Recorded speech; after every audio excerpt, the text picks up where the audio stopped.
up to date, just like anything else, just like Windows update and other things. It has to be kept up to date. So I'm gonna show you how to do that. So you would open up your Avast Premiere, and then you would go to menu, settings. Oh, I have a password protection here. I've enabled password protection for the antivirus itself. How cool is that?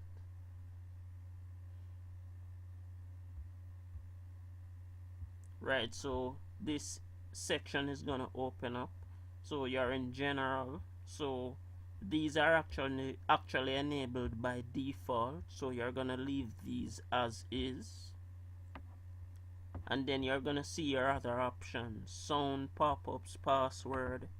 So here is where you go to actually secure the antivirus software itself with a password. So you would enter a password here.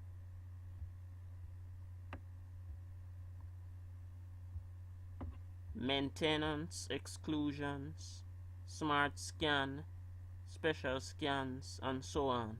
Right, now here is where you would go to do the update.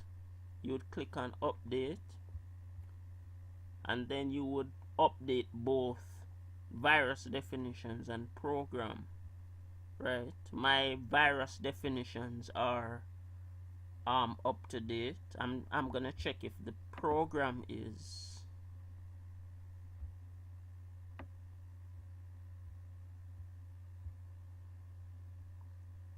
In terms of proxy settings, you would leave that as is.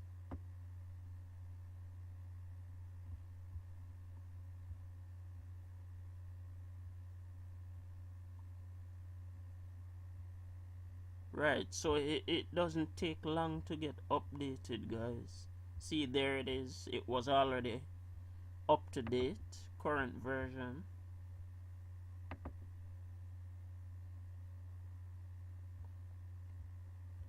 And basically that's how you update your antivirus. You would have it to update automatically. Hold on. In settings here, you can set it to automatic update. Same thing for down here, so that you don't have to be doing it manually all the time. So that's basically it.